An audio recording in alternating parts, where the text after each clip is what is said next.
mawuzongifakela ipressure njengenyanga ukuthi ufuna leyo nto ngitakunika lesho shilabakho wakubona and manje kuzoba inkinga ke leyo yakubona ngoba manje so usuyothatha a different entity that is not related to you, you understand, because of that is where lento yeyithwalo comes in to say ukuthi alright sharp lele lakho likudonsela kancane asambiselanda isibhoko ke manje asambiselanda ntontoni uyayibona yonke lento so now izokusebenzela yakubona but now ayikho injabulo lapho.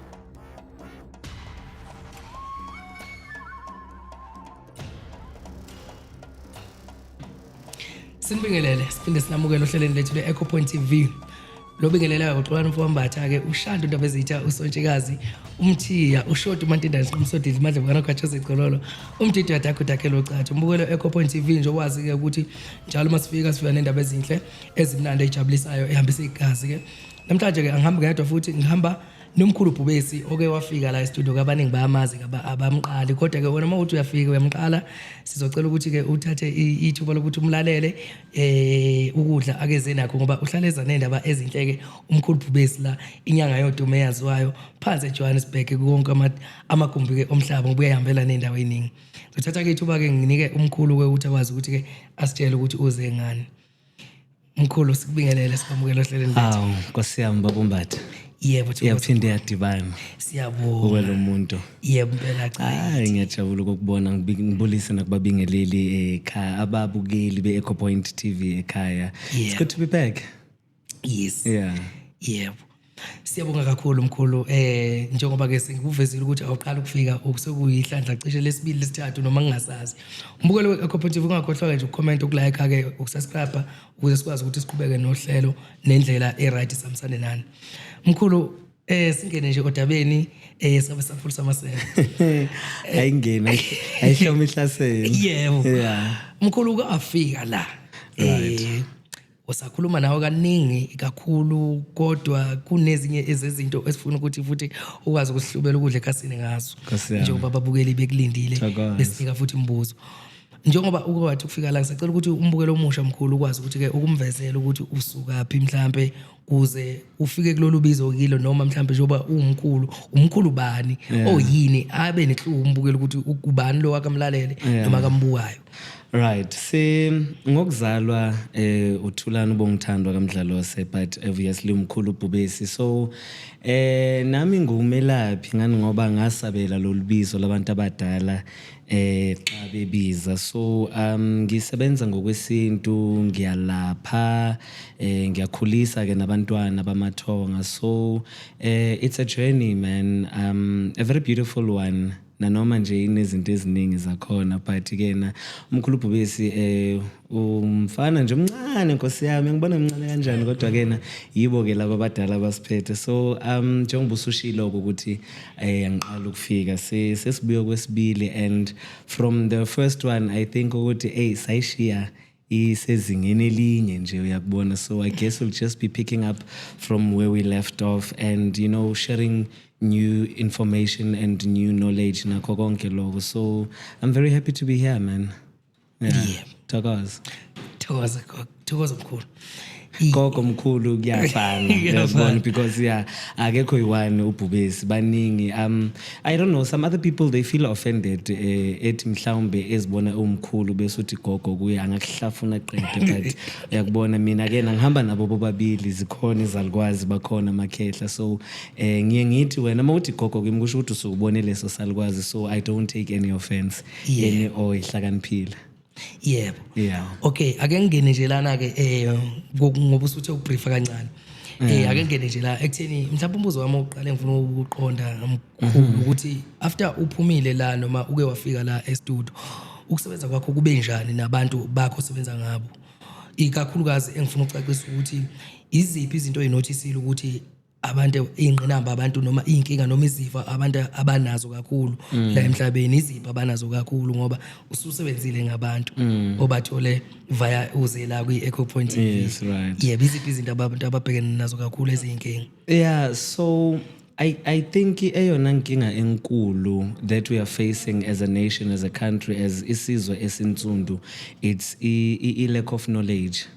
uyakubona i-lack of knowledge number 1. Number 2 is that umuntu omnyama angazi ukuthi uvalo olungaka balithathaphi, but you know it's become so easy for izinyanga nabelaphi, you know, to manipulate and instill fear in people ukuthi hey mongayenza into kanje kuzoba kanje. Sometimes into engekho nokuba khona nje, understand. So in my line of work, especially since ngingafika lana ekuqaleni, the inquiries amaningi was, you know, based on izinto zomsamo, you know, because I think ukulapha kuqala khona lapho emsamo. Angeke uze uhambe uyolapha umuntu nje so yikhele phezulu ushiye umsamo ngasemuva, because of umsamo kula labantu abadala bekhona, kula impilo itholakala khona. So ukulapha kokuqala kusekulungiseni umsamo, you understand. So abantu abaningi right now imisamo ayikho emakhaya,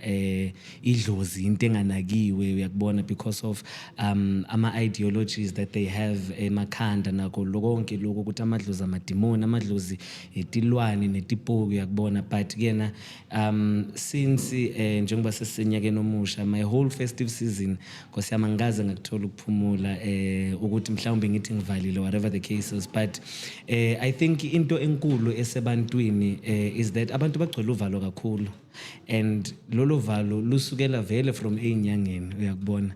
Ngingaba blame nabo, ngazi blame nathi bangaze bathi mina ngizibala ngaphandle, uyakubona, because into ekhona also is that abantu they rush to want solutions for problems they don't have, uyakubona. Njengoba bengishilo na last time ukuthi nowadays umuntu ufika esigodlweni ezothi mkhulu ngicela lento enganabungozi kanjani, uyakubona. So it always goes back to laying the foundation, uyiqale kahle lento ukuthi right sharp inkinga yakho ikuphi, right sharp xhumana nedlozi, uyakubona. Because njengoba bengishilo nasekuqaleni ukuthi once elakho lingaba la eduze kwakho, then ayikho into emele kubhedele. So abantu abaningi what I've noticed and realized is that amasiko abawalandeleli, uyakubona, amasiko abawalandeleli, idlozi alinakiwe, and yabona idlozi lifana nomntwana, uyakubona, idlozi lijabuliswa into encane, kwatiswa into encane futhi, uyakubona. So I think ukuthi if people can, you know, make their research about their own families qala,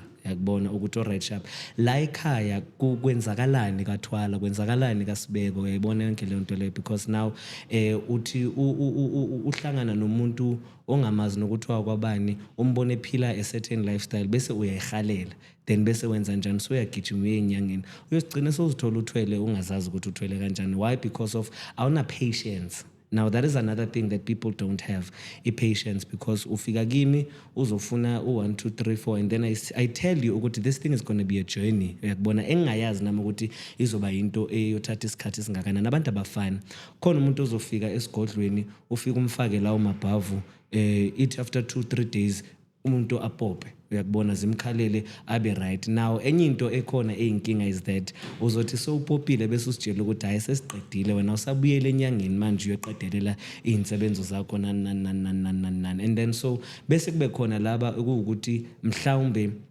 umsebenzi wakhe mningi ngalendlela yokuthi mhlawumbe kumele uyoqalela phansi le kude, mhlawumbe kumele kuhlanjululwe amathuna, kugezwe bona labantu abadala, because njengoba ngisho ukuthi into isedlozini, into nento onayo uyiphiwa ilidlozi lakho noNkulunkulu wakho, you understand. So lokhu kwalama enhancement kokuthi manje sekumele ube nani izinto zamanje lezo, not ukuthi izinto zamanje, but sekuyinto etrendayo right now to a point ukuthi people don't want to take the long route, uyakubona. Sekufunekala lama shortcut manje ukuthi hayi mina ngifuna iBM kusasa, mina ngifuna ntontoni. Now mozo ngifakela ipressure njengenyanga ukuthi ufuna leyo nto, ngitakunika lesho shilabakho, uyakubona, and manje kuzoba inkinga ke leyo, uyakubona, ngoba manje so uyothatha a different entity that is not related to you, you understand, because of that is where lento yeyithwalo comes in to say ukuthi right sharp lele lakho likudonsela kancane, asambiselanda isibhoko ke manje, asambiselanda ntontoni, uyayibona yonke le nto.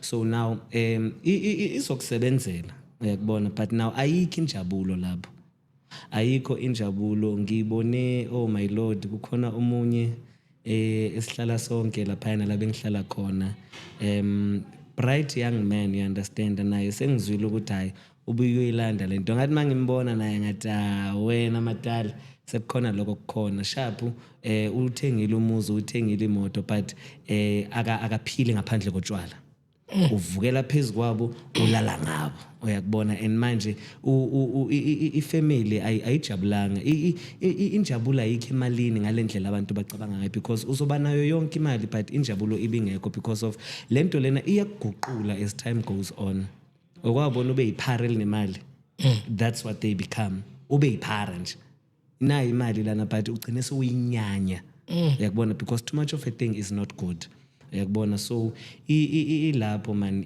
experience yami so far esengihlangabezane nayo ukuthi people number one there's a lot of misguidance, there's a lot of communication kuningi nje abantu that they think ukuthi I know ukuthi into kanje kanti no madala ayikho kanjalo hence ngihlezi ngisho ukuthi mina mawufika kimi uyoqala uhlangane namathambo because ithambo ngilithandela kona lokho because of yile lizongilandela umlando ukuthi sizoze sifike la sikhona sisuka phi kanjani hayi ukuthi wena manje so ufuna lento oyifunayo mina kena anginayo ethi ngibeke ecaca abantu abadala anginayo yayibona mawuzofika kimi uthi ufuna into anginayo mina into enginayo yidlozi uyakubona but bakhona ke azifani nazo lezi zinto lezi you understand azifani kukhona ezi heavy bese kube khona lokho okuright nje ukuthi phile understand so isifiso sami nje ukuthi sengathi umuntu omnyama akuthatha ibreak like give yourself time fana na before uzoya emntwini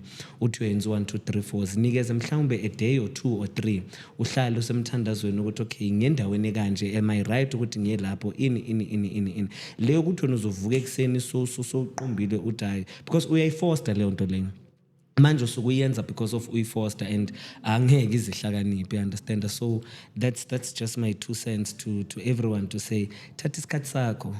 And mangithatha isikhathi sakho I'm not saying like drag your feet or ntontoni you trust your instinct ungathathi into oyizwe ngobaba ubuthelezi ukuthi yazi ngihlangane nobaba edrobheni izolo wangitshela ukuthi hayi awukwakho ke naloyo baba loyo you understand so that is why ngithi most practitioners esingazi nabo ukuthi are you really a practitioner yobunyanga na because of njengoba bengishilo na last ukuthi kwawena ungavuka uye Faraday lapha na uthenga iwash ezi2 3 uthola umkhukhunyana lapha ufaka amabhayi uvule office ubhale siyahlola siyalapha that is it so angeke usazi ukuthi ubani inyanga ubani kungasinyanga amen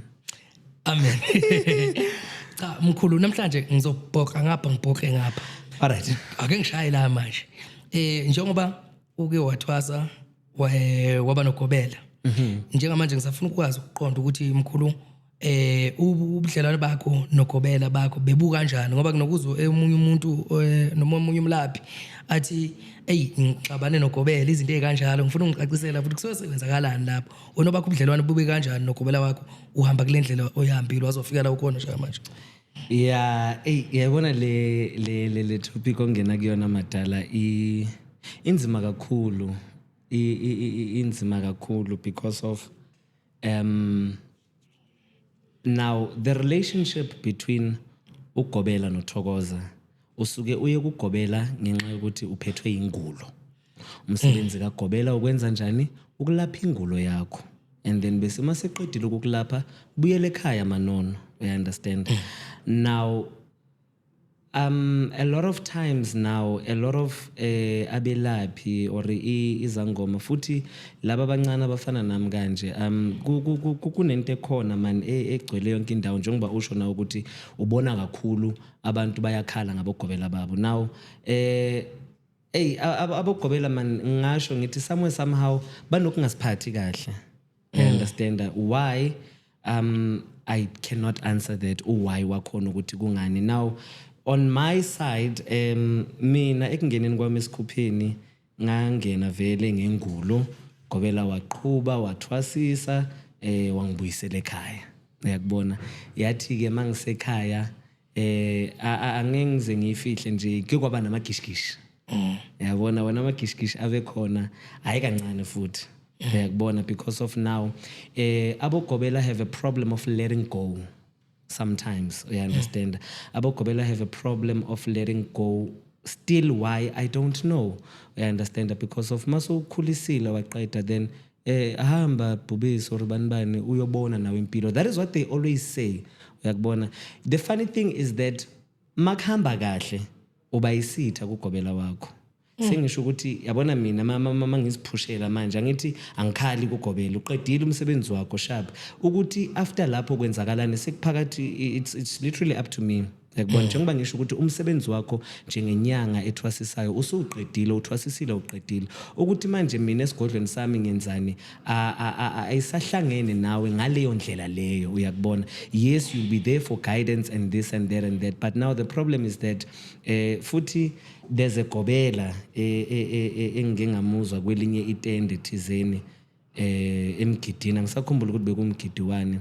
Now ugobela wayenza a statement yokuthi angeke uthi uphuma ephehlweni ushiya ugobela wakho anabothwasa abayi10 bese nawe uphume bese soba namathwasa. The thing is that laba bantu laba futhi laba abasebakhulile, these people bahlupheka. You understand? Ubunyanga vele buyahlupha, ubunyanga buzokuhambisa, ubunyanga buzokuhlukumeza, uyakubona. So now the problem is that they want to do to us what was done to them. Okay. The injustices they suffered, we must suffer them as well. Uyakubona. Yes. So it's always a challenge, it's always battles. Bayakhala bothokoza abaningi umthola umuntu athi mara mina ngazi ukuthi baba ngamenzani. Uyayibona vele ube ungazi ukuthi because nami ngike ngazibuza le nto ukuthi mara kahle kahle sifike nini la.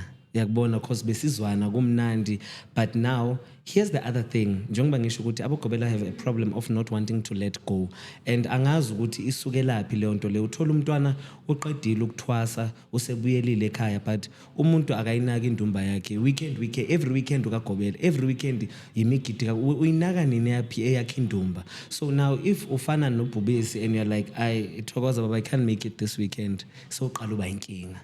Oh, awusezi manje Bhubesi ngoba sowuneguli ngoba sowunothokoza endlini awusezi in, and then it becomes a problem. And now it doesn't become a problem iphelele lapho. These people they go to extreme lengths to make sure ukuthi you come back to them one way or another. Ukuthi for ini I don't understand ukuthi why, because mina yazi ngiyibona iyinhle into yokuthi ngithi ngiqeda ukukhulisa umntwana nami abuye, because angithi kuyalobolwa lana edlozini. Njengoba ngisho ukuthi kwamina ngaphuma esikhupheni, it was November 2023, ngathi ngiphuma ngoNovember, late November futhi ngabo December first week second week kwafika omunye usisi ezoconsulta lapha yana kimi sesenedumani ngifuthi fresh out of ephehlweni.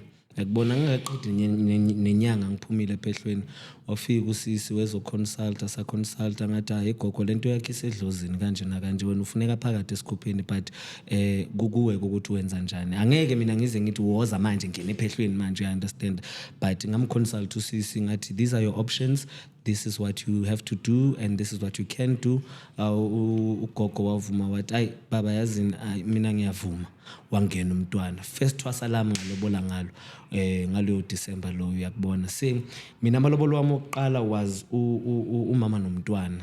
Uyakubona, engabathatha bobabili ngabayisa kuGobes ukuthi okay thokoza baba nali idlozi selizele naba abantwana, you understand. Wabamkela kahle nje futhi hayi kwakusesemnandi ku right, wazi bathwasa abantwana kahle yonke leyo nto le until bazoze baguqukene. Uyakubona, now inkinga iba mawungasa like and nakhona it's not that awufuni, you understand, but nawe kunezinto zakho obusy nazo, because before I met you Gobela I had a lifestyle, you understand. So now that my journey and yours is done, let me see ukuthi ngiqhubha njani ngempilo yami. So now abo Gobela they want you ukuthi uhlezi usejardini labo consultana nabantu babo, wenza ntontoni, usebenza nini wena esigodlweni sakho, you understand. And now mawuqala uba busy, it's like oh sekayaphapha ngizambonisa.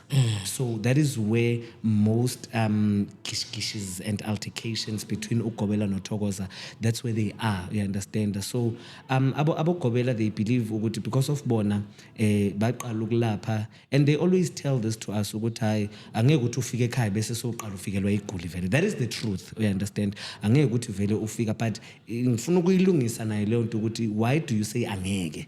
because awulazi la mithongo. Okay, wena ulazi ngoba walikhulisa, it's fine, but manje sengisekhaya ukuthi lo ngiphembela kanjani awazi. That is why ngithi makungahambi kahle lokhu phone ukhala uthi yothokoza baba yaza kungena ibantu thokoza baba in ngathi baya enjoy leyo nto leyo, because ufuzulokathini buyi uyajabula mawulokulana, but mase uzimele ulena ayinkinga. Yeah, so uzwana nobani, so wenza in so wazi kakhulu, and it's not about that. So ugcina so wenza njani uthwasa, you subtract yourself, or not even uthwasa ngoba useso uthwasa, so you subtract ukuthi yazini ay bona ngathi lapha yena ngizogcina ngizithola ngisenkingeni, and then you decide to stay at home, uzinakele iguli zakho, uqhubeke nempilo yakho. That's where the problem is. Sekuyaliwa manje, sekuyagadlwana, sekwenzwa sekwenzwa ini, abanye bazokubad mouth futhi ukuthi yani mbone kanje wafika lana engazi lutho engenzi in, and I'm like, why? I mean ukhokhelwe, for heaven's sake. Angithi that is the purpose of inkomo kaGobela. Inkomo, it's like school fees ukuthi red sharp for ukungifundisa, for ukungishayela, for in na inkomo yakhe ichayile, uyakubona. So ukuthi enye nenye after lapho kusuke sekwenze njani, mina ngisuke ngingasazi kamampela, but baningi wena khehla lami ekuwukuthi bakhala ngaboGobela, and kungasi abothokoza kuphela bakhala naboGobela, nathi singaboGobela ngoba sengiya-experience ngithi manje nami, because of what they always say mawusesephehlweni ufake idumane, is that iphehlo iphehlo ngoba kaGobela, but iphehlo kahle liqala mawusesekhaya. Yabona mawusufika kini, yabona abafuwenu nomndeni wakho wasedlozini mabakukhapha bakuphelezela usuka kaGobela so uya ekhaya, and then bese bazobamba umgidi bawubambe, but the minute imoto sozibona zibuyela le emuva sezihamba usele uyi-1 manje. Now ephehlweni you were safe, you were right, because of yabona mani ngabafowethu ni thwasa ndawonye, amadlozi ayavikelana, idlozi lami lekugadile lakho lengigadile like siwumndeni omunye, but now so sele uyi-1 vulnerable, I understand leyo nto leyo. So that is where now so sele uwedwa, uyakubona, and manje sekumele ubone iplan ukuthi okay sharp isinkwa ngisiphemba kanjani, ini ngenza ini kanjani, you understand. So ngikhuluma kakhulu ne, but ilapho wena khehla lami. So nathi singabo gobs man, zikhona ama challenges engingawabeka nami ukuthi yazi ukuthwasisa kuphathisana ikhanda nami njengoba sengumuntu othwasisayo right now. Ngakutshela ngithi bafethu yazi niyabona into yokuthwasisa ngamane, yabona futhi yabona these days ngamane nje uyazi uzidilele neziguli ulaphi, ngoba into kathokoza inkinga nayo. Yabona ngithi aboGobela nabo banjani mara nje nabo abothokoza inkinga. Hayibuza mina ngizakutshela because of manje uthokoza ufika ejardini lakho ezengengulo, uyayibona leyo ndaba leyo. Lo muntu uze ngengulo ukuthi kumele ashayelwe, agide, adle lokudla kwakhona, ayenze zonke lezo zinto, but now uthokoza akasizalanga zonke lezo zinto. Sekanake wena Gobela ukuthi ungena ngobani isikhathi, uphuma ngobani isikhathi, wenzani nobani ini, and then umuntu wakhona ekseni makumele kuhlehlwe kumele wena uGobela uvuka before uthokoza, yimihlolo leyo. But right now uzovuka wena kuqala Gobela babe balele, uyayibona leyo ndaba leyo. But kena imfundiso azifani, intshayelo azifani, amakhaya awafani, impande azifani, understand. But as much as abothwasa abaphuma ephehlweni bangakhala naboGobela, bese kube yilabo abazothi uGobela kangenzelanga kahle.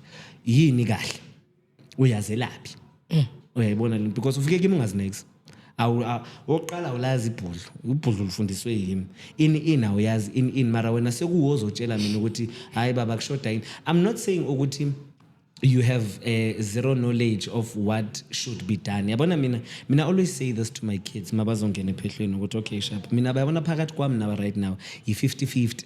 Mina ngitokunikeza le ntshayelo i-50%, i-50% kumele ize nawe nedlozi lakho, uyakubona ukuthi okay sharp thina sifuna ini kanje nakanje hayi ukuthi because of enye inkinga yilabo Gobela baku TikTok.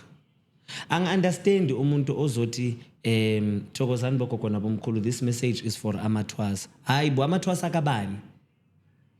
Like honestly iliphi lethwasa elisephehlweni eliphethe ifone and wena uzothi ukhuluma namathwa kanjani? Because of uthwasa osephehlweni, number 1 into yokusebenzisa amafoni into ebeyingekho. uyayibona leyo ndaba le into ebengekho nje uma ungena ephehlweni bowupakisha kwasana ushiya yonke into lapha endlini uze lana uphethe mhlawumbe leyo ncwadi yakho or whatever ozobuyisebenzisa but iphone was never something that was supposed to be an instrument but right now madala ayikho into yobunyango ongeke uzuyithole ku-TikTok kwawena nje njengoba ngisho ukuthi ungathwasisa kwa next week uyadlala ngithi ungathwasisa kwa next week why because of yonke into is there yonke into is there yazi ubabone abogobela sebabashuta abantwana babantu bagoqile bashayana namabhakede lapha mina before ngiyongena ephehlweni bengingalazi nokuthi igobongo yini I had absolutely no idea of lento engiyakuyo but right now like njengoba ngisho angazi ukuthi isuke laphi yonke lento or it's marketing or siya trenda or senzani umshuda kanjani okay ngicela ungiunderstandise ngwenye sisedlozini now lento lena masikhuluma ngedlozi asikhulumi ngento iyami nawo sikhuluma ngomuntu ongekho lana so silapha idlozi sithwasisa idlozi so wena mawuzuza namakhamera wakho umntwana ubhizi ushaya igobongo lapha uwe lona uyashuta babhekeni in and then bese kuhla hey uyibona imbuzi bayihlaba ku TikTok babone behlanza lapha guys mina ngivele ngisabe yazi ngivele ngisabe ngithi ngiyaresigna namanje ngamane ngiyiyeke yonke lento lena manje because like akusena sidima ebunyangeni asikho madala dololo asikho isidima that is why ngithi nawe ungathwasisa nje next week why because of uzongena lapha I'm sure namanje mongathatha ifone ubhale how to thwasa uzokushayela streamline ngoba vele inyanga have already put that content up there uyayibona ngizibuza ukuthi are you doing this because ugobelo wakho also did that to you or where do you get off uyakubona thokozani abantwana babantu what about the families zalabantwana laba obashudayo with or without their consent buphi ubunyanga lapho uthwasisela ini kahle ulaphela ini that's where my that's where the dilemma is inxuba kaxaka ukuthi alright siyenzani manje kahle lana omunye amavlog kuyathwetshulwana kugujwa imigodi like insebenzo hey asiyemathuneni asiyenze in ayikho into ongeke uzuyithole lapha yana abanye baze bakutshela ukuthi thatha wenze in hayi mina ayisurrender futhi mina ngisesemncane ke nankosi yami angiyazi lento futhi don't come for me ningangihlaselini uyabona but it's the honest truth ukuthi kuningi okwenzakalayo sekwaba i-content ukuthi for ini I don't know umntwana ophansi kweshidi kuyashayelwa kuyagatshekwa uyazibona kwazona lezo zinto lezo mina njengoba ngisho ukuthi lezi zinto bengingazazi ngazifunda sengiphakathi but right now umntwana ozothi ungene ephehlweni sekangena ephehlweni already unama expectations ukuthi okay mele ngenze 1 2 3 4 mele ngenze 1 2 3 because uyithathe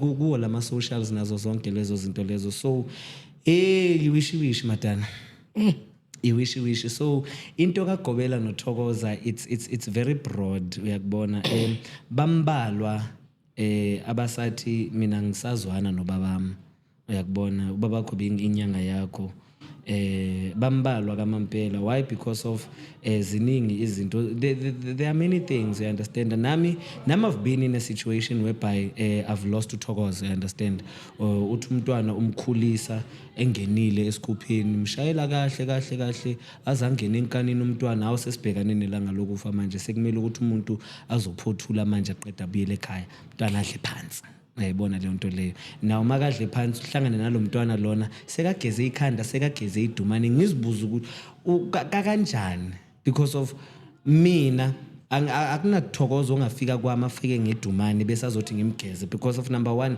angazi ukuthi bakufakeni la ikhanda because lento akusidayi lento ebovise emakhanda wabothokoza kuumuthi leyo nto leyo so now I've heard nami uThokoza washaya shot left shot right ngathi mase ngimbona lapha ngibona sekafaka ama shot umntanami sekachange kwabuhlalu uyambona manje sekwelinye ipansula but lo muntu akaqedanga umsebenzi wakhe uyakubona bese uzababona ke sekuyagidwa kumnandi nale migido yakhona lena sekunezitayela kuningi man yazi kuningi angazi ukuthi nawo lamadlozi ama 2K or I don't understand but it is what it is Honestly, it is what it is right now.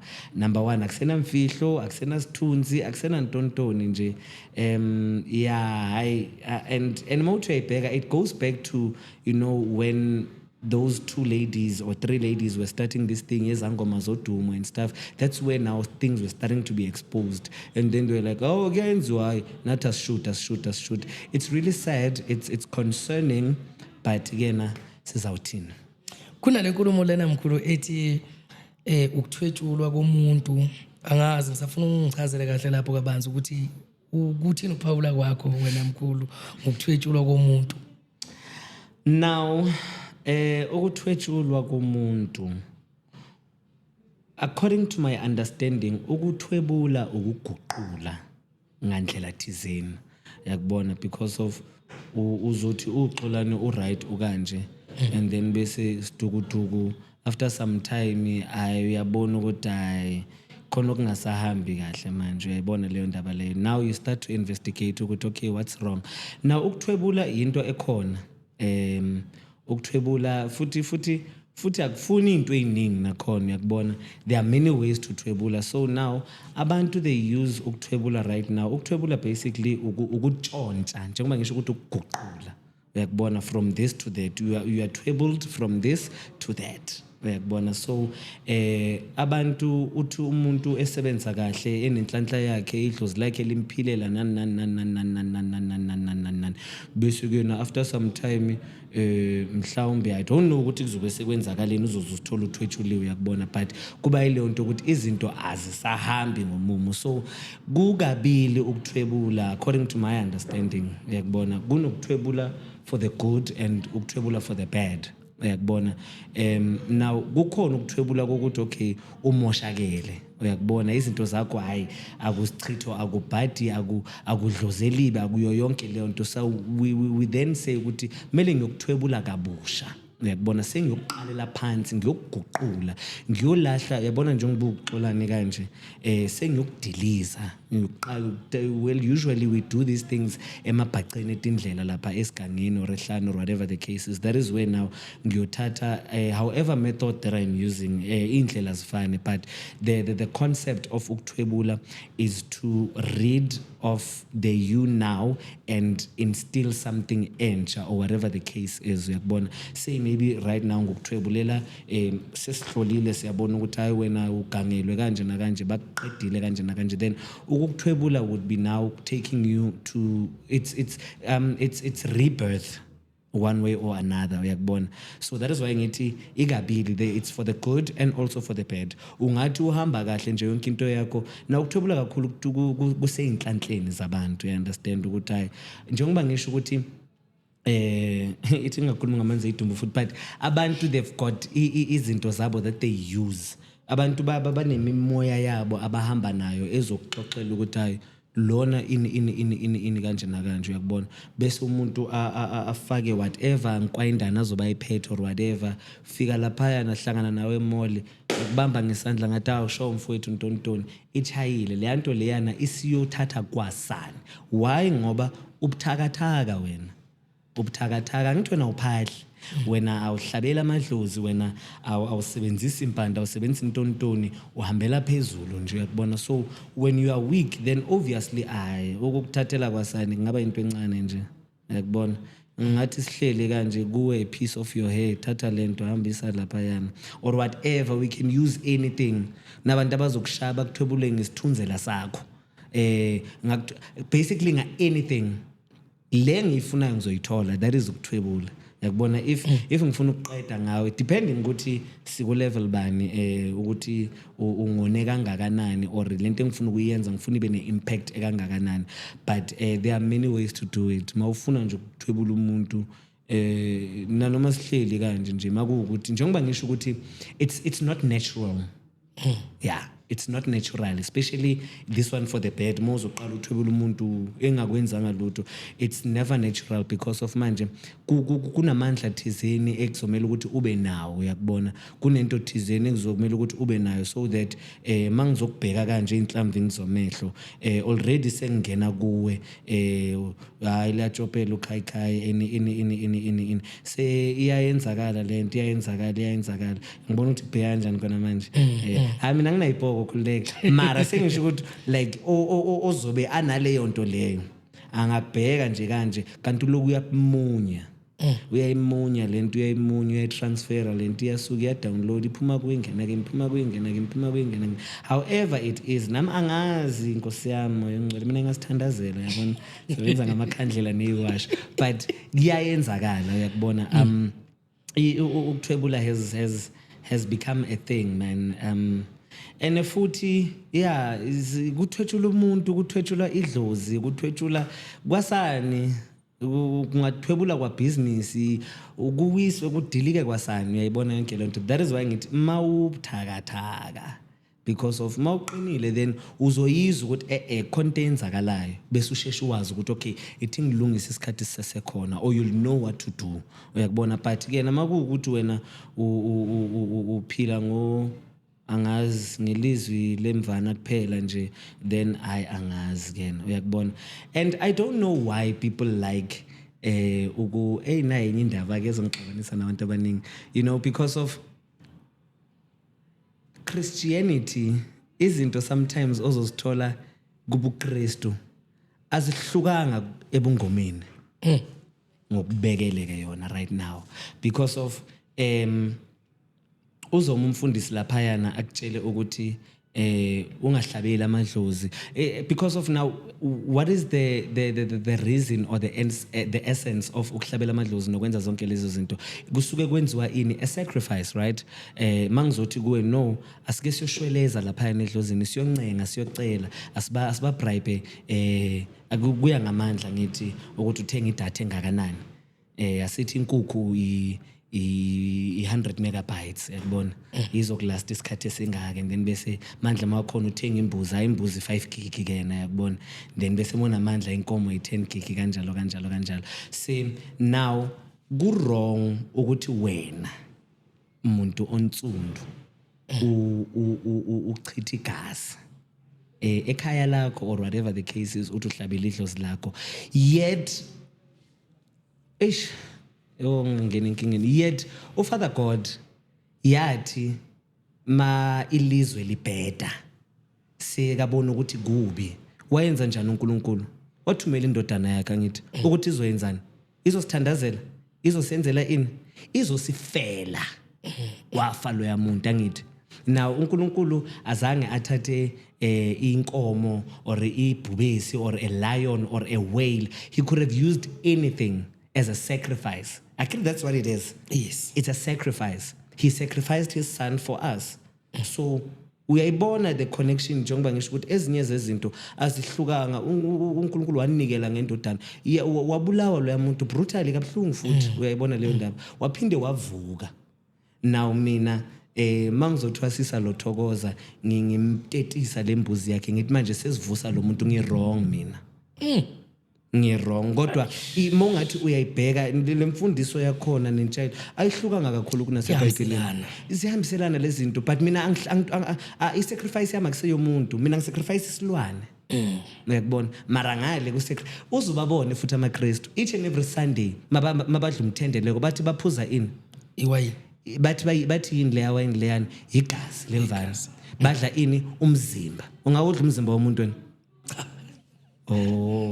Mara every Sunday amaKristu adla umzimba kaJesu, adla igazi likaJesu, and it's fine. Wena idla igazi lembuzi uyathakatha. AmaKristu mara Nkosi yami asilwi mos, asilwi, but ngizama nami ukuyenza sense of this thing ukuthi how much difference is there, because of uyamazi Moses wena? Cha. Uyamazi uJacob? Cha. Mara umshumayela umdumisa every now and again, but umambatha uyidemon. lo maziyo lele lakini lona no uyakubona mara ngibablame nabo labafundisi mabazoloku bafundisa lezi zinto abazifundisayo because of angithi vele bazoloku banitshela ukuthi no ningayeza ngomini ini because of once wayesangomini mina ngizokutshela ngithi awuqedwe uyi umfundisi wakho ngani ngoba kwabona ama patient wethu amakhulu kabi my lord khohlwa kamampela because of that's why ngithi uma ukhakhayila umanzi ungazazi ukuthi ubani wakwabani lo muntu lona iservice ingena ni Sunday ekseni Saturday mina ngibhizi sonto lonke ngibhizi shisa into zami nkosiyami ngibhizi neshoba phansi phezulu ayipheleli lapho because of mawuzongena kimi uthi ayithokoza mkhulu abantu abasangena esontweni or abasanikeli kahle or ini kusho ukuthini uhlulekile ngokokwakho sekufuneka ini manje sekufuneka something ezokusebenzela uyakubona that is where manje ngizokubamba ke wena umfundisi wakhona ngubambi ngokufaka izintweni zakhona ngikudlisa into zakhona ufaka umuthi la elimini ufaka umuthi la ezandleni the minute bafika bathi uyawa vele ucanga ukuthi uyiswa umoya engcwele yilezi zinto ezigcwele egazini for heaven's sake yilezi zinto ezisengatini that is why abanye banokugoloza uthi akungise yazi nami ngisakhalela ukuya futhi laba bathi yase wakhipha amadimoni la omunye wavukelwa amadlozi esontweni emphethe umfundisi laqubuka idlozi ene mangithi idlozi angikhulumi ngokuthi umoya or in yabhonga into iyathi wabe sinjalo uyayibona yonke le nto le xolani amen siyakhala siyakhala namhlanje skiphe imfihlo ngempela no yini imfihlo these days yini kuyimfihlo kahle futhi yazi mina yini kuyimfihlo if umuntu ekwazi ukuziposta enqunu bese enze like uma ungasihloniphi kwawena umzimba wakho yini oyifihlayo and I'm not saying this because of mhlawumbe ngizo expose ubunyanga or into angakhuluma ngobunyanga mina sakhuluma nje ngalama games ayenzakalayo izinto vele ezenzakalayo imidlalo yonke lenzakalayo ningangigwebini futhi ukuthi mina ngithe in asikakhulumi nje ngamadlozi na yonke lento sakhuluma nje ngazo zonke lezi zinto lezi ezigcwele already so uyakubona madala yeah it's a dog eat dog world out here it's a very dog eat dog world so yeah manje mkhulu cha usushayile impela futhi ushaya impela manje mkhulu uyakwazi yini wena njengawe nje qondile ukubuyisa ubomi bomuntu osetshutshuliwe umbuyise aphile umuntu ibuye inhlanhla yakhe ayibona umuntu ephilile nje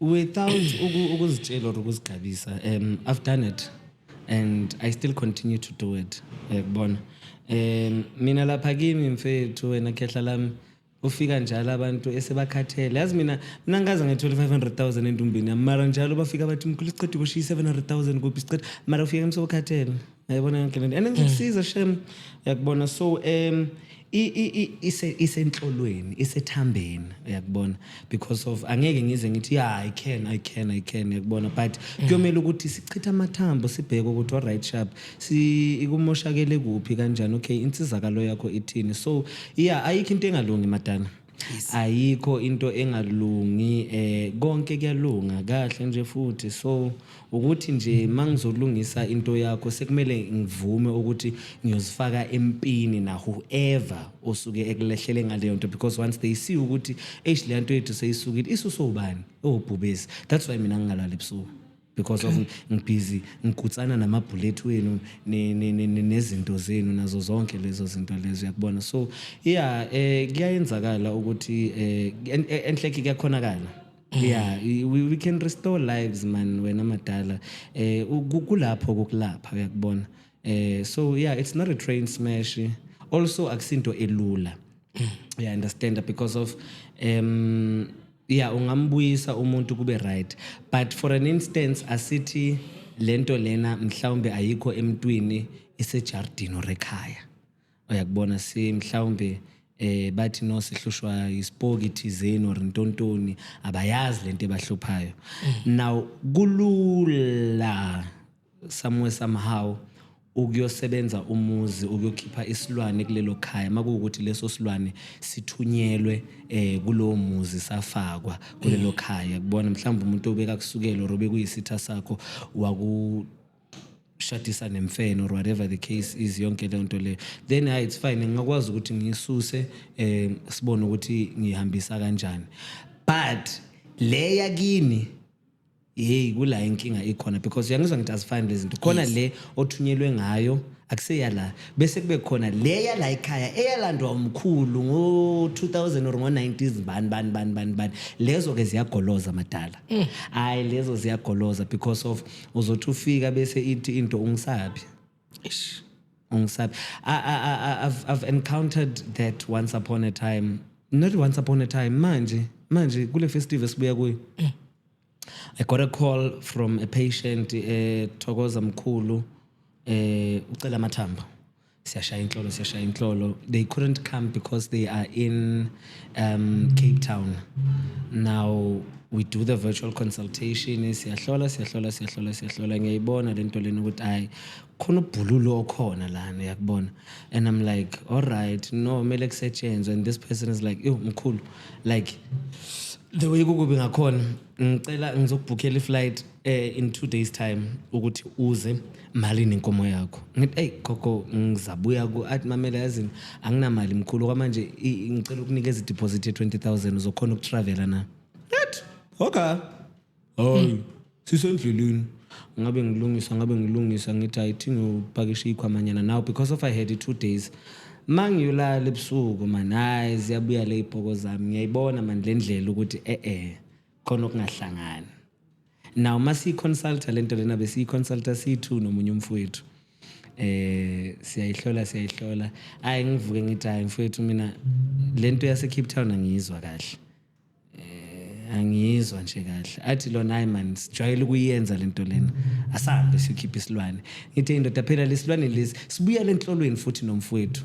thatha isikhwama bogogo nabomkhulu kwenzakalani impela siyahamba siya eCape Town kanje nakanje kwenzakalani kulo yamuzi kazibani sha ayithambula ikubonisa ukuthi lento ibhokile idayi ikhona iyabhonga ngaphakathi kwaleli ekhaya ngibone ngithi mfethu lento lena lo muntu abamthumelanga ngalento lento eyakubo ene manje ukuyoyisusa lapha yana iwish asike sithi ukulinda mhlawumbe ithi simfonele asinikeze i2 weeks so that nami ngizofonela ugogo wami eMpumalanga ukuthi gogo nayi case engibhekane nayo how do I best navigate through the situation sho ukuthi like lo wakithi wabona kahle ukuthi no mina ngimmoshela isikhathi angithi sekazweli nokuthi kunenkomo ye20,000 esendleleni he goes behind my back ufonele patient yami uthi awubhubesi uyabheda ngisendleleni mina yakubona ubhubesi no he's reconsidered sisendle angibese ngimfonela ngamtshela lo yamuntu ukuthi hey man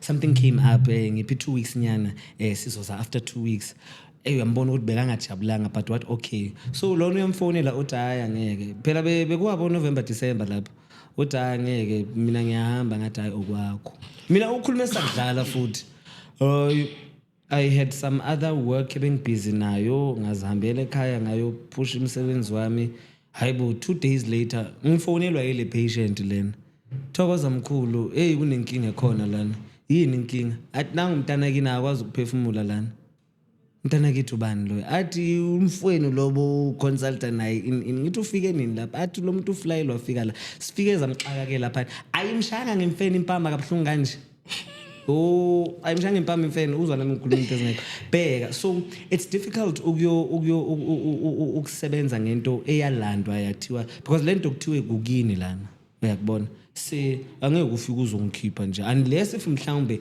uthola impambe ehlakaniphile ukuthi okay sharp iyafana lento nale story saseBhayibhelini sokuthi I mean uJesu ngalesa sikhathi ekhuluma nalama demoni bowaphakathi kwale ndoda leyana lama demoni athi emephendula athi most keeper lana uthi siyephi Nakubona that is where uJesu athi lama demon okungenani ngamano silahlele la esibayeni seinguluba ngithi sikula lama demon ewakhipha lo yamuntu angithi amaKristu angayidla ingulube ngoba aphuma ama demon kule ndoda angene engulubeni ahamba namanzi kwasha kwacima. So unless if you can find impamba ekanjalo ukuthi alright chap njengoba sengikususa ke lana wena Mr Monkey nayi ke at least ke indawo uzoya kuyo, but awuveli uye lapha yana ungena nje ukuthi ya mina ngisangoma uphethe shop ezokukhalela uzawubuya ngama backpack abhlungu ngabi. Now sekune responsibility sekumele ngifly kwamina manje ngiyolapha lo gulayo kuqala bese nazi ipoko zakulo yamuzi leyana abheke. So abantu abanjalo kulabo baqheqhekhana ngoba bafuna ukumamela igula zifuna ukumamela, bafuna into esheshayo. That is why inyanga zizokutshela ukuthi fake 100,000 manje ugijime. Oh my lord, angase cha kezwakala mkhulu, yazi uyishaya impela esikhonkosini inhle inkulumo yazwakala nendlebe uzwile. Sesizogoqa nje, sesizogoqa mkhulu. Okay. Cha kuphula ulimi mkhulu kodwa ngiyabuka ukuthi okuningi usukushayile and okubalekile futhi usudlulile kusucabile impela. Yeah. Kodwa nje sesizogoqa ngifuna ukuthi mhlambe udlulise imizwa yakho ikakhulukazi kulezi inkulungwane zabantu abakulandelayo esibaziyo nesingabazi abakulandelayo mkhulu, ukudlulisa mhlambe imizwa yakho kuba ukuthi ungabadlulisela uthini. Mntasekhaya take your time. Mangithi take your time angisho ukuthi urelax phela nawe yakubona, but be sure ngento oyenzayo. Now the problem is that there is manipulation, there's a lot of manipulation, and nathi inyanga angisafuna ukuthi inyanga bona I think nathi inyanga yabona nathi inyanga sinayo lento yokuinstilla ifear ebantwini ukuthi yabona if you don't do this now fanele lento yokuthi mawungangena ephehlweni uzochayiswa imoto uzovuka ufi nini yayibona leyo ndaba leyo. So umuntu omnyama man into ebalekile know your roots yakubona. That's what I always tell people ukuthi you can't be an African ungasebenzisi isihlahla. Angali ungaba umKristu and everything like that, but ubuKristu ubutholela emhlabeni yakubona, but ubuwena your culture your tradition, it's something that you are born with because it ihamba lana engatini yakho. So umuntu ozothi akawusebenzisa umuthi angazi, and I'm not saying ukuthi sebenzisa umuthi, but mina inkolelo yami is that akiri they say umdali makasibumba he took soil from phansi wasibumba wayenza ntontoni, and that is why mawuzobhubha futhi kuthiwa ni to the soil you return. So there is a relationship and a connection between umuntu onsundu nomhlabathi, the very same soil ekuwukuthi ukukhulisa zona lezihlahla esigcwele entumbini yami. Akunamuthi ophuma emshinini or whatever the case is. Each and every medicine or plant or herb that is in my ndumba into edalwe uNkulunkulu.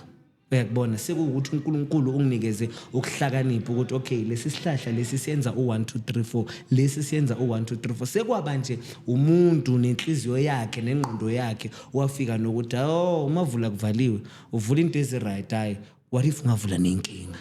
Uyakubona sekayawuguqula manje lo muthi awusayenza into eright so uyenza ezinye izinto. But what I'm saying mina from me to you as Mkhulu Bhubesi is that unganqeni ukusebenzisa isihlahla mawumuntu onsundu uyakubona, because of isihlahla njengoba ngasho in my first episode ukuthi imvelaphi yobunyanga was for the purpose of healing uyakubona. So before amapanado nama-Dispring namantontoni came, like umuntu right now it's easy and ngizokutshela bayayisebenzisa everyday le mithi but abekho aware uyakubona because of they are comfortable using eucalyptus oil.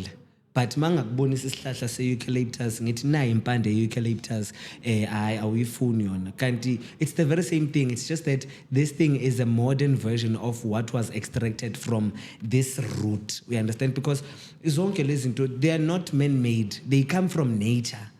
Uyakubona ubabone bapheka ngama-mixed herbs, ama-bay leaves, amasine, izibuyaphi zonke lezo zinto lezo uyakubona. So they'd rather use essential oils or angazi zonke lezi zinto no curry lapha amaraja uyazibona zonke lezo so impande zonke lezo. So that is why ngithi from me to you izazi wena yazi umsamo wasekhaya kini ukuthi okay sha because of manje enye into ekhona is that sibadala sibancane uyakubona I've seen that because of yabona the time sisakhula yabona the time kufuneka umalume makuzobika isiso kuzolotsholwa kunenkinga ekhona sekuwumalume right now uyakubona because of abazali sebalele banye babo balele namaqiniso so if you now don't make research uxolani uthi abantwana bakho bazokhula bazimuphu umlando uyayibona because of I don't think ukuthi wena kulenzalo yakho oyizele ungajabula ukuthi bathi baqeda kokubeka lapha yana Avalon bese baflathele nje bathi asayingeni indaba yakho but you are doing the very same thing to your people to your ancestors uyakubona hence ngithi mina mongazazi wena as a person uzazi wena as an entity ukuthi uyisidalwa sikabani kanjani yes yazi sengikhulume kakhulu and manje angifuni kube ngathi uqayisa mina ngasonta yo make no mistake ngiyathandaza hate futhi uyakubona uNkulunkulu ngithanda ngenhliziyo yami yonke uyakubona inkinga yami iba sekuthenini manje sekuba ngathi lento i-competition ukuthi which one is better than the other uyayibona lento obviously the most high God will always remain the most high God umveli nqango wasidalela izulu nomhlaba my lord uyakubona because of even me mangizokunikeza impande ngithi hamba uyophalaza ngiyayithandazela uyakubona futhi ngitshele ngithi ithandazele why because of idalwe ubani lento uNkulunkulu ngithi so how can you not use that or say ukuthi hayi lento lena izinto zobuthakathi or izinto zamademoni nan so be one with yourself know yourself and know your history so that you can know where you are going because ngeke uzazi ukuthi uyaphi ungazi ukuthi ubuyaphi uyayibona so ilapha ngisho ukuthi wonke umuntu asebenzisa umuthi manje but angisho ukuthi ningawusebenzisi futhi but awukwazi nje wena ukuphila nje uphile wena hayi wena ugqumi wena uyenza into hayi then it's fine again uyakubona but from me to you yazi know what works for you honestly speaking then you won't be easily manipulated and it's not always about umuthi kwamina there's people who come to me ngithi mangishaya inhlolo yakhe ngibona ukuthi hayi akufuneki umuthi la kudidelela isiwasho esihlakaniphile futhi uyakubona so it's not always about umuthi but it's about following your lineage uyakubona ukwazi ukuthi alright sharp ekhaya bekwenziwa kanje in because of into nento esinayo right now angicabanga ukuthi iqala ngathi we are the reincarnations of the people who were there before mina njengoba ngina lesi siphiwa akusesami ayiqanjwanga yimi lento lena kodwa I've taken the baton from whoever gave it on to me or passed it on to me you understand so how can you say ukuthi I mean there's people who aba drive ama truck abanama firm abanama simu abalimayo abayenza ntontoni and they think ukuthi their success is based on them no nangizokutshela there are big companies ezimile la why because of kunomsamo because of into nento onayo right now inomnikazi wayo ukubona kwamina njengoba ngicula kanje ngiartist ngilapha nani khona lona bekahle because of ngizothatha apho umsebenzi wokungisustain right now if I don't have acknowledgement of the person that gave this to me from my own family lineage you understand njengoba ngishilo na last ukuthi akuna board mina lapha kwami elibhalile ukuthi siyahlola siyathwasisa in but because of ukukhona umnikazi olapha akusiyimo lapha idlozi lapha akusiyimo thwasisa yile dlozi elithwasisayo me I'm just a vessel so for me ukuthi lento yami yokulapha ibe right mele ngibe ne connection nomnikazi walomsebenzi abanye bayathunga baneziphiwo ezahlukahlukene omunye he's gifted in photography he's gifted in songwriting he's gifted in this akuseyakho awuvelanga wavuka abayilento yiyo you are a reincarnation of what was there before so yours ukuthi ube ne sustainability empilweni yakho is to have acknowledgement ukuthi ugogo uzibani bekayilento kanje na and then once you have that and then bese you start having a relationship nalo muntu ngeke ulale ngendlala ezinye izinto zilula man having a contract wena ozozifaka kuyo uyakubona ukuthi alright sharp yazini khokho kubi kabhetha mara mina ngiyathembisa ngisifaka esivumelwaneni ngizoza ethuneni lakho ngizoliklina every after 3 months ngizoza wena ngicela nje ungenzele u1 2 3 4 uyayibona ngicela ukungalali ngendlala ngicela ungivikele ezitheni zami ngicela hayi ngeke lihlale lingakuphileli uyakubona makuwukuthi lelo dlozi obviously ihlambulo angisho ukuthi uyokhulumisa ibho ngoba amanye amathuna angcolile uyakubona but once waba naleyo relationship wasifaka wena ku contract ukuthi mfethu mamela hayi ngizokwenzela idlozi liyakhulunyiswa man lekhulunyiswa idlozi it doesn't have to be a train smash ukuthi manje in yeah there comes times whereby vele say mawubona ukuthi hayi kuyabheda manje kufana nami yabona mina ngithanda umsebenzi yabona mawufuna ukungibona ngigula ithi kuhlale kungangena isigule endumbeni yami engadluli 1 day idluli 2 days actually a week can go by yakubona kungangenanga umuntu or whatever the case is but once yathi 2 weeks 3 weeks hayi ngiyagula manje ngene kuleya ndumba ngithi okay nithi ngidleni what must can happen manje kwenzakaleni kuthulile hayi lapho uyabatshela futhi ngize nguvale nalomnyango ngithi okay akungeni nane fresh air manifuna kuvule lo mnyango lithani isiguli abheka ngiyothi after 2 hours ngingena icall ithokoza mkhulu ngithi nakhya ngithi nakhya uyayibona imnandi kanjani uyayibona so it's about ukuthi uzimisela ukwenza ini yini ofuna ukuyenza yini okhona ukuyenza yini ongakhona ukuyenza hence mina I always say ukuthi ni try isikwembu sebenza ngedlozi uyakubona mina okwami ngokuxhumanisa nedlozi lakho mashaya inhlolo lapha yana sibheke ukuthi yiliphi ledlozi eliyinkinga heck 8 sibheke ukuthi yiliphi ledlozi leli lihlakaniphile ebelinemali I mean angeke ukhokho wakho uthi usesemncane usakhula bekahlala akufumbatha akunikeze i30 rand or 50 rand lapha manje sekafike sekashonile ufile ulela ubuthongo yena lapha lama 10 rand bohlala ungipha wona usaphila awazi manje multiplied tripled or whatever the case is uyayibona leyo so ilapho nje ukuthi once waba nobudlelwane nale entity yakho nale dlozi lakho angeke ube nesidingo sokuthi uhambe uyothwalana uyenzana nazo zonke lezo zinto now inkinga ivele ibe khona nasekuthenini ukuthi uthi soyibona ukuthi hayi iyaphila lento lena bese sofuna manje ukuyoyi enhance yeah alright hayi gogo yangisebenzela alright sharp ngithenge ibicycle inyana endaweni yokuthi ube patient so uyagijima manje so ufuna ukuyosukela ugogo abantu so uyomnikeza into ebekangazidingi so ubuya wena so nengcabe esingazazi so uphethe ikhuphe esingazazi ayabheka idlozi litolo nongigulela heck lambele idlozi likushiyo njalo so usele nezinto manje ongazi ukuthi bozilandelani kwasekuqaleni uyayibona leyo ndaba leyo so yeah in conclusion this was supposed to be a conclusion mara ngathi qalela phansi uyakubona but yeah that's my 2 cents ukuthi if you can be one with your answer ayikho engakubhedela nanoma uphila what lifestyle uzothi uzihlelele lapha egroovini izokutshela into ukuthi suka manje hamba izokutshela ukuthi hamba manje or ungakayi nokuyizokutshela ukuthi ungayi lapha.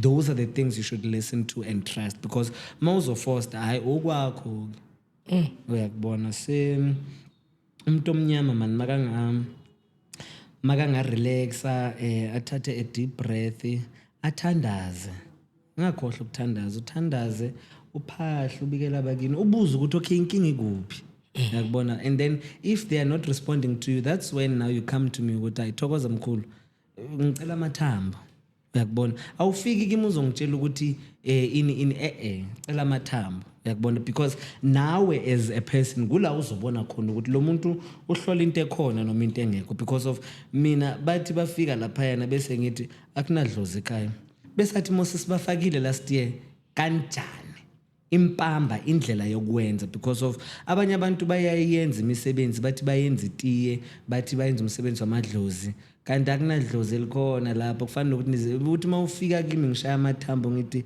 okay ungawuyenza kanjani umsebenzi for umbatha ukuthi umbatha ohlelile ngaphandle uyayibona umbatha ke is not remember yalo msebenzi for uma ukutshela kahle ngithi akufanele ukuthi benizenzele braai bekunganadlozi lapho mntana kithi benizenzele braai imali idliwe ichithekile buya siqalele phansi makuwukuthi ufuna ukuthi siqalele phansi or whatever the case is but ilapho nje isenhlolweni indaba yokuthini lo muntu makakutshele into ekuyiyo ekuyiliqiniso now at least ke ngoba abamanje angazi ukuverify it's fine but angeke uzihambe zonke le ndumba lezi uthi uphuma la uthatha impande yami hambe kamathebuli uthatha impande ngamathebuli uye kamazibuko hayi mina ngisazi uyayibona yonke le nto leyo. So ezinye izinto abantu it's just that they don't have patience.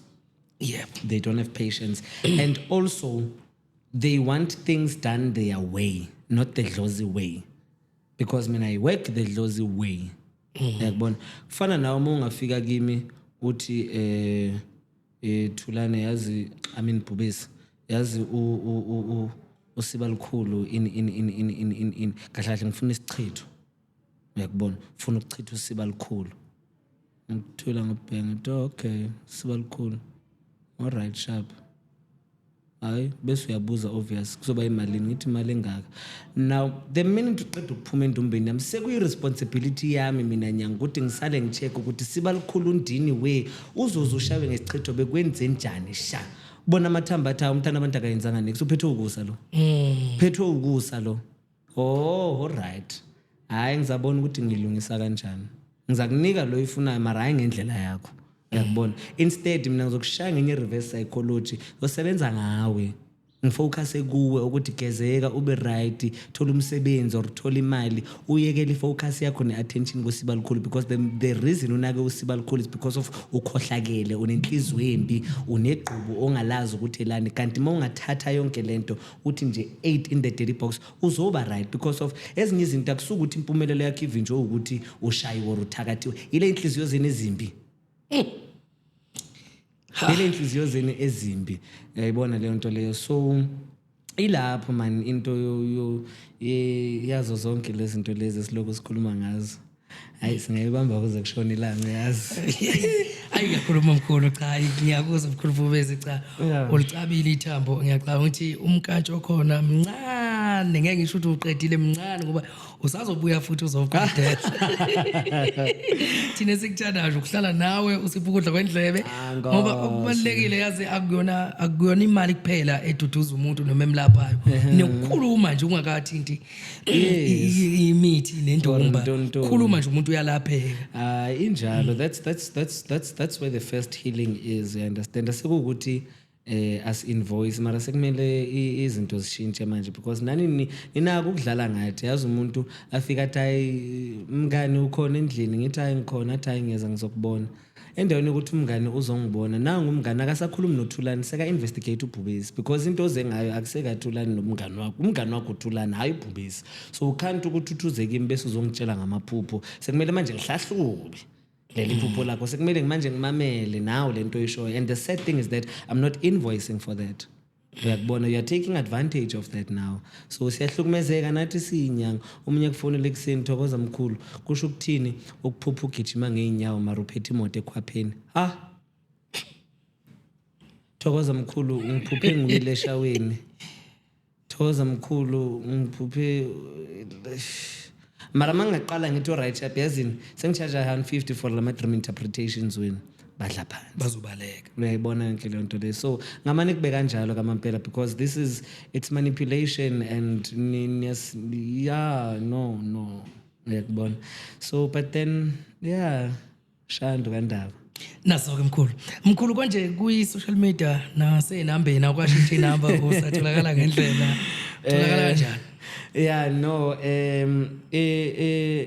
ekhaya kuseSoweto ePimville la ngisebenzela khona on a daily basis Pimville ezone 4 and then on Facebook umkhulu Bhubesi and then on TikTok kuba ngisebenzisela la kaThulane Sabela Mdlalose and then should you have any queries or ntontoni there is an active number ye office you can reach out on 060 3561687 isebenza ke na u24/7 leyo eyasesibedlela eGoli so that's where you can get a hold of me and let's talk let's see let's talk kuqala before uzongitshela ukuthi ngifuna ini asibone ukuthi ini uyakubona ndawuwe Thokoza mkhulu siyabonga kakhulu mkhulu siyabonga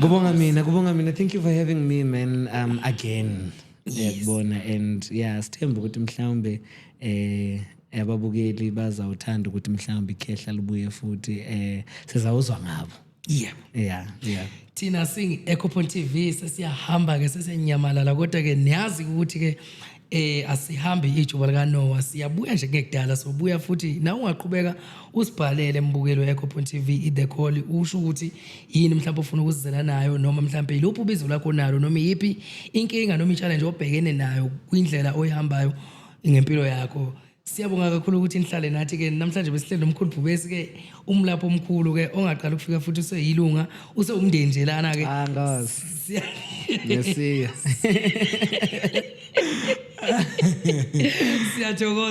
siyathokoza uyangisinda umkhulu siyathokoza kakhulu. Siyabonga kakhulu babukeli be-Echo Point TV The Call ke nihlale ke nathi ke nathi soqhubeka sihlale nani, nisiphathe kahle soniphatha kahle, niqhubeke nje ngokusubscribe nokucomment ukuze sikwazi ukubona nathi la sisale khona singakwazanga ukuthi sifinyelele ngokwemibuzo kumuntu esisuke sihleli naye la e-studio. Mina ke ngumfo kaMbatha ke uSontshikazi uShando Ndaba Ezithu Umthiya ke uShoti uMantindane siqomsodile imadla kanogwatshoza igcolo nomthithi yadakudakhela ucatsho. Sengiyaphuma ke sobonana nge-episode elandelayo.